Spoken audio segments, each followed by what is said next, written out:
Hello kids, magical stories में आपका स्वागत है। मेरे चैनल को सब्सक्राइब करें और हर आने वाली नई वीडियो को एंजॉय करें।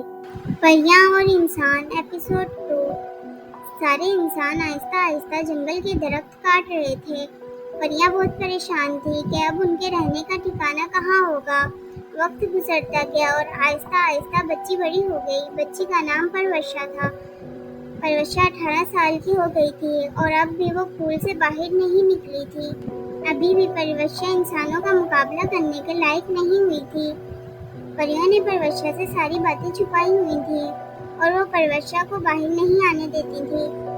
परवशा इंतहाई खूबसूरत परी थी। उसकी खूबसूरती से सारा जंगल महकता था। दरख्त काटते काटते एक दिन इंसान उस दरख्त पर पहुंच गए जिसके अंदर परियां रहती थीं। दरख्त की एक शाख काटते ही परियों के घर हिलने लगे और सारी परियां बाहर आने पर मजबूर हो गईं। पर अब भी परवशा फूल के अंदर थी और परियां उसे इंसानों के सामने नहीं लाना चाहती थी, लेकिन ये ज्यादा देर तक मुमकिन नहीं था।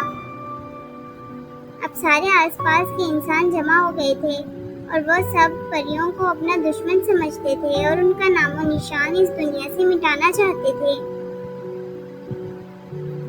सारे इंसानों ने परियों पर हमला कर दिया और फूल के अंदर बैठी हुई परवशा डरने लगी क्योंकि उस तक आवाज पहुंच रही थी। परवशा फूल से निकल गई।